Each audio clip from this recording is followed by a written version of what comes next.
Welcome to YouTube channel বন্ধুসকল অসম চৰকাৰৰ যিটো সাধাৰণতে স্বাস্থ্যসেৱা পদ মুকলি হ'ব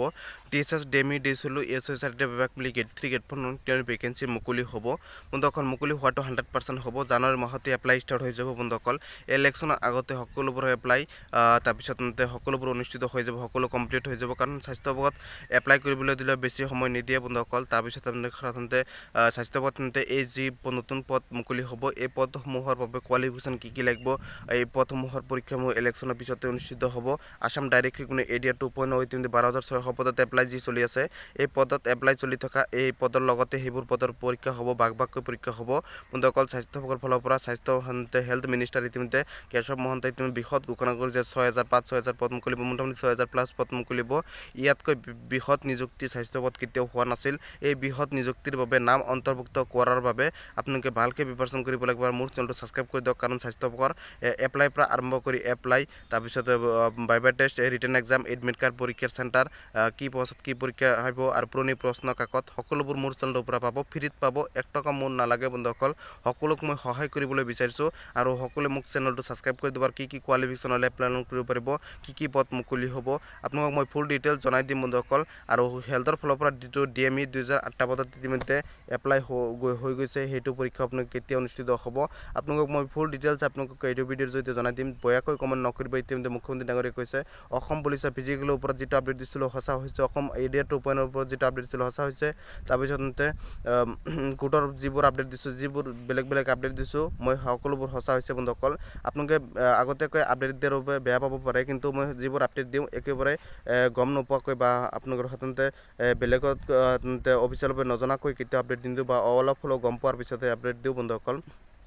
ইতিমধ্যে স্বাস্থ্যসেৱাত পদ মুকলি হোৱাটো 100% হ'ব ইতিমধ্যে মই কোৱাৰ আগতে মই বহুত দিন ধৰি কৈ আছোঁ তাৰপিছতে স্বাস্থ্যমন্ত্ৰী কেশৱ মহন্তই ঘোষণা কৰিছে আপোনালোকে বহুতে যিসকলে ভিডিঅ' মোৰ আগৰ পৰা চাই তেওঁলোকে গম পায় বন্ধুসকল মই যে 2 মাহ আগতে কৈছোঁ স্বাস্থ্যসেৱাত পদ মুকলি হ'ব 5,000 প্লাছ পদ মুকলি হ'ব ইতিমধ্যে তাৰপিছত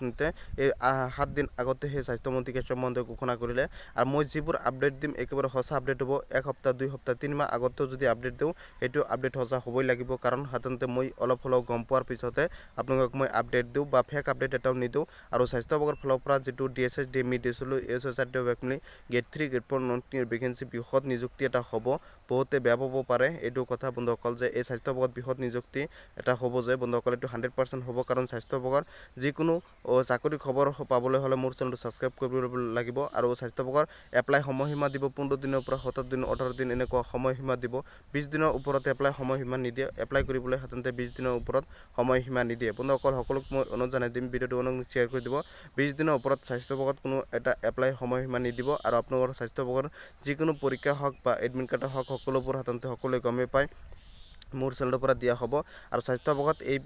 যি 6,000 পদ মুকলি হ'ব এইটো সাধাৰণতে কোৱালিফিকেশ্যন 8 পাছৰ পৰা আৰম্ভ কৰি গ্ৰেজুৱেশ্যনলৈকে ডিপ্ল'মালৈকে সকলো টেকনিকেল পদৰলৈকে এপ্লাই এলান কৰিব পাৰিব প্ৰথমতে গেট 4খিনি কৈছোঁ গেট 4ৰ বাবে আপোনালোকে 8 পাছ হ'লে চিম্পুল 8 পাছ হ'লে আপোনালোকে এপ্লাই এলান কৰিব পাৰিব আৰু 8 পাছৰ সাধাৰণতে গেট 4ৰ বাবে এটা সাধাৰণতে এটা বেলেগকৈ এটা নোটিছ ধৰা আছে যে গেট 4ৰ বাবে আপোনালোকৰ যদি আপোনালোকৰ গেট 4ৰ বাবে যদি আপোনালোকে আছে 8 পাছৰ পৰা 12 পাছলৈ কোৱালিফিকেশ্যন আছে তেনেহ'লে গেট 4ত এপ্লাই কৰিব পাৰিব যদি গ্ৰেজুৱেশ্যনলৈকে যদি কোৱালিফিকেশ্যন আছে তেনেহ'লে গেট 4ত এপ্লাই কৰিব নোৱাৰিব কেৱল স্বাস্থ্যসেৱাতে নহয় এইটো ADR-ত আছে আৰু অসম চৰকাৰ যিকোনো পৰীক্ষাত হওক এইটো নিয়ম বান্ধি দি আছে সেৱাৰ ফালৰ পৰা SLR অফিচিয়েল চাইটত নোটিছখন প্ৰথমতে নোটিছ মাৰাৰ লগে লগে এইখনে প্ৰথমতে নোটিছত উল্লেখ থাকিব বন্ধুসকল মই কৈছোঁ যদি গ্ৰেজুৱেশ্যনলৈকে কোৱালিফিকেশ্যন আছে আপোনালোকে গেট 4ত এপ্লাই এলান কৰিব পাৰিব গেট 4ত সেইটো হৈছে আপোনালোকে গেট 4ৰ সাধাৰণতে 8 পাছৰ চাৰ্টিফিকেট যদি গেট 4ত এপ্লাই এলান কৰিব পাৰিব স্বাস্থ্য বিভাগত তাৰো এখন লৈছোঁ গেট 3 বন্ধুসকল গেট 3 আনঅফিচিয়েল ভেকেঞ্চি আৰু 2টা ষ্টেপত পদ মুকলি হ'ব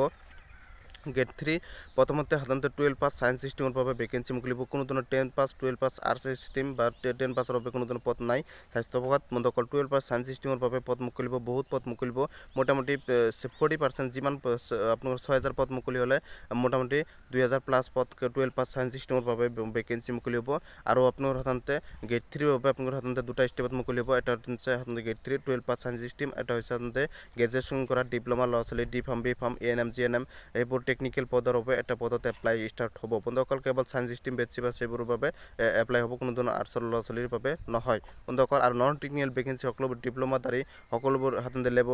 লেবচিয়ান সকলোবোৰ টেকনিক্যাল পদৰ বাবে তেওঁলোকেহে কেৱল এপ্লাই কৰিব পাৰিব গেট ফৰ নন টেকনিক্যাল ভেকেন্সিত বন্ধুসকল আৰু আপোনালোকক মই কৈছোঁ যে এই স্বাস্থ্য বিভাগত বৃহৎ নিযুক্তি যেটা হ'ব বন্ধুসকল এই বৃহৎ নিযুক্তিৰ বাবে আপোনালোকে সাধাৰণতে ADR 2.0 যেটো সাধাৰণতে যদি প্ৰিপাৰেচন কৰি আছে ADR 2.0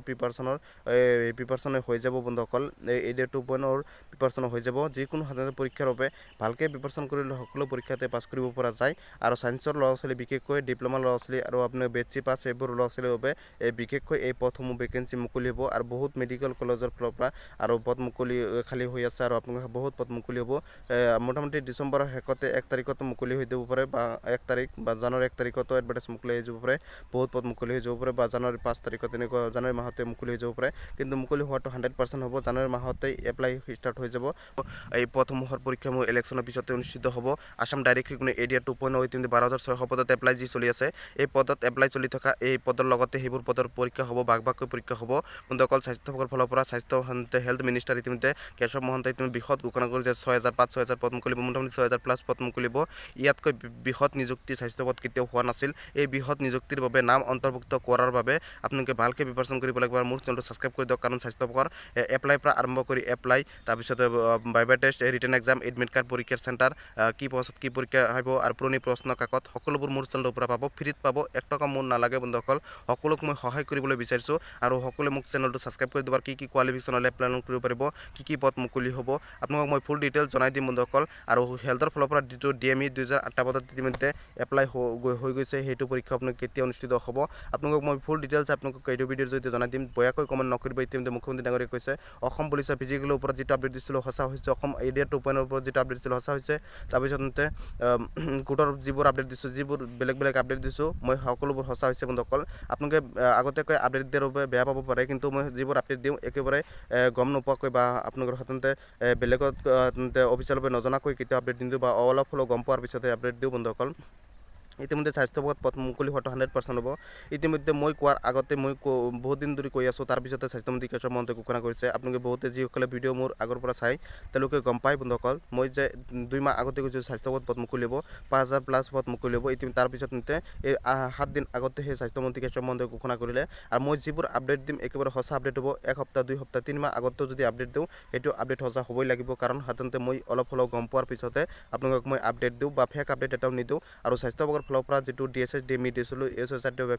gate 3 gate 4 non vacancy বৃহৎ নিযুক্তি এটা হ'ব বহুতে বেয়া পাব পাৰে এইটো কথা বন্ধুসকল যে এই স্বাস্থ্য বিভাগত বৃহৎ নিযুক্তি এটা হ'ব যে বন্ধুসকল এইটো 100% হ'ব কাৰণ স্বাস্থ্য বিভাগৰ যিকোনো চাকৰি খবৰ পাবলৈ হ'লে মোৰ চেনেলটো ছাবস্ক্ৰাইব কৰিব লাগিব আৰু স্বাস্থ্য বিভাগৰ এপ্লাই সময়সীমা দিব 15 দিনৰ পৰা 17 দিন 18 দিন এনেকুৱা সময়সীমা দিব 20 দিনৰ ওপৰত এপ্লাই সময়সীমা নিদিয়ে এপ্লাই কৰিবলৈ সাধাৰণতে 20 দিনৰ ওপৰত সময়সীমা নিদিয়ে বন্ধুসকল সকলোক মই অনুৰোধ জনাই দিম ভিডিঅ'টো অনুগ্ৰহ শ্বেয়াৰ কৰি দিব 20 দিনৰ ওপৰত স্বাস্থ্য বিভাগত কোনো এটা এপ্লাই সময়সীমা নিদিব আৰু আপোনালোকৰ স্বাস্থ্য বিভাগৰ যিকোনো পৰীক্ষা হওক বা এডমিট কাৰ্ড হওক সকলোবোৰ সাধাৰণতে সকলোৱে গমেই পায় মোৰ চেনেলৰ পৰা দিয়া হ'ব আৰু স্বাস্থ্য বিভাগত এই যি 6,000 পদ মুকলিব এইটো সাধাৰণতে কোৱালিফিকেশ্যন 8 পাছৰ পৰা আৰম্ভ কৰি গ্ৰেজুৱেশ্যনলৈকে ডিপ্ল'মালৈকে সকলো টেকনিকেল পদৰলৈকে এপ্লাই কৰিব পাৰিব প্ৰথমতে গেট 4খিনি কৈছোঁ গেট 4ৰ বাবে আপোনালোকে 8 পাছ হ'লে চিম্পুল 8 পাছ হ'লে আপোনালোকে এপ্লাই কৰিব পাৰিব আৰু 8 পাছৰ সাধাৰণতে গেট 4ৰ বাবে সাধাৰণতে এটা বেলেগকৈ এটা নোটিছ ধৰা আছে যে গেট 4ৰ বাবে আপোনালোকৰ যদি আপোনালোকৰ গেট 4ৰ বাবে যদি আপোনালোকে আছে 8 পাছৰ পৰা 12 পাছলৈ কোৱালিফিকেশ্যন আছে তেনেহ'লে গেট 4ত এপ্লাই কৰিব পাৰিব যদি গ্ৰেজুৱেশ্যনলৈকে যদি কোৱালিফিকেশ্যন আছে তেনেহ'লে গেট 4ত এপ্লাই কৰিব নোৱাৰিব কেৱল স্বাস্থ্য বিভাগতে নহয় এইটো ADRত আছে আৰু অসম চৰকাৰ যিকোনো পৰীক্ষাত হওক এইটো নিয়ম বান্ধি দি আছে চেবাৰ ফালৰ পৰা SLR অফিচিয়েল চাইটত নোটিছখন প্ৰথমতে নোটিছ মাৰাৰ লগে লগে এইখনে প্ৰথমতে নোটিছত উল্লেখ থাকিব বন্ধুসকল মই কৈছোঁ যদি গ্ৰেজুৱেশ্যনলৈকে কোৱালিফিকেশ্যন আছে আপোনালোকে গেট 4ত এপ্লাই কৰিব পাৰিব গেট 4ত সেইটো হৈছে আপোনালোকৰ গেট 4ৰ সাধাৰণতে 8 পাছৰ চাৰ্টিফিকেট যদি গেট 4ত এপ্লাই কৰিব পাৰিব স্বাস্থ্য বিভাগত তাৰো এখন লৈছোঁ গেট 3 বন্ধুসকল গেট 3 নন টেকনিকেল ভেকেন্সি আৰু 2টা ষ্টেপত পদ মুকলি হ'ব গেট 3 প্ৰথমতে সাধাৰণতে 12 পাছ সায়েন্স ষ্ট্ৰীমৰ বাবে ভেকেন্সি মুকলিব কোনো ধৰণৰ 10 পাছ 12 পাছ আৰ্টছ ষ্ট্ৰীম বা 10 পাছৰ বাবে কোনো ধৰণৰ পদ নাই স্বাস্থ্য বিভাগত বন্ধুসকল 12 পাছ সায়েন্স ষ্ট্ৰীমৰ বাবে পদ মুকলিব বহুত পদ মুকলিব মোটামুটি 40% যিমান আপোনাৰ 6,000 পদ মুকলি হ'লে মোটামুটি 2,000+ পদ 12 পাছ সায়েন্স ষ্ট্ৰীমৰ বাবে ভেকেন্সি মুকলি হ'ব আৰু আপোনাৰ সাধাৰণতে গেট 3ৰ বাবে আপোনাৰ সাধাৰণতে 2টা ষ্টেপত মুকলি হ'ব এটা হৈছে সাধাৰণতে গেট 3 12 পাছ সায়েন্স ষ্ট্ৰীম এটা হৈছে সাধাৰণতে গ্ৰেজুৱেশ্যন কৰা ডিপ্ল'মা ল'ৰা ছোৱালী D farm B farm ANM GNM এইবোৰ টেকনিকেল পদৰ বাবে এটা পদত এপ্লাই ষ্টাৰ্ট হ'ব বন্ধুসকল কেৱল সায়েন্স ষ্ট্ৰীম বেটছি বা সেইবোৰৰ বাবে এপ্লাই হ'ব, কোনো ধৰণৰ আৰ্টছৰ ল'ৰা ছোৱালীৰ বাবে নহয় বন্ধুসকল। আৰু নন টেকনিকেল ভেকেঞ্চি সকলোবোৰ ডিপ্ল'মাধাৰী সকলোবোৰ সাধাৰণতে লেবচিয়ান সকলোবোৰ টেকনিকেল পদৰ বাবে তেওঁলোকেহে কেৱল এপ্লাই কৰিব পাৰিব গেট ফৰ নন টেকনিকেল ভেকেঞ্চিত বন্ধুসকল। আৰু আপোনালোকক মই কৈছোঁ যে এই স্বাস্থ্যসেৱাত বৃহৎ নিযুক্তি যেটা হ'ব বন্ধুসকল, এই বৃহৎ নিযুক্তিৰ বাবে আপোনালোকে সাধাৰণতে ADA 2.0 যিটো সাধাৰণতে যদি প্ৰিপাৰেশ্যন কৰি আছে ADA 2.0 প্ৰিপাৰেশ্যন হৈ যাব বন্ধুসকল। এই ADA 2.0 প্ৰিপাৰেশ্যন হৈ যাব, যিকোনো সাধাৰণতে পৰীক্ষাৰ বাবে ভালকৈ প্ৰিপাৰেশ্যন কৰিলে সকলো পৰীক্ষাতে পাছ কৰিব পৰা যায়। আৰু ছায়েন্সৰ ল'ৰা ছোৱালী বিশেষকৈ ডিপ্ল'মা ল'ৰা ছোৱালী আৰু আপোনাৰ বেটছি পাছ এইবোৰ ল'ৰা ছোৱালীৰ বাবে বিশেষকৈ এই পদসমূহ ভেকেঞ্চি মুকলি হ'ব। আৰু বহুত মেডিকেল কলেজৰ ফালৰ পৰা আৰু পদ মুকলি খালী হৈ আছে, আৰু আপোনালোকে বহুত পদ মুকলি হ'ব। মোটামুটি ডিচেম্বৰৰ শেষতে 1 তাৰিখতো মুকলি হৈ যাব পাৰে, বা 1 তাৰিখ বা জানুৱাৰী 1 তাৰিখতো এডভাৰটাইজ মুকলি হৈ যাব পাৰে, বহুত পদ মুকলি হৈ যাব পাৰে, বা জানুৱাৰী 5 তাৰিখত তেনেকুৱা জানুৱাৰী মাহতে মুকলি হৈ যাব পাৰে। কিন্তু মুকলি হোৱাটো 100% হ'ব, জানুৱাৰী মাহতে এপ্লাই ষ্টাৰ্ট হৈ যাব বন্ধুসকল, কোনো টেনশ্যন নাই। সকলো ভিডিঅ'টো শ্বেয়াৰ কৰিব, চেনেলটো ছাবস্ক্ৰাইব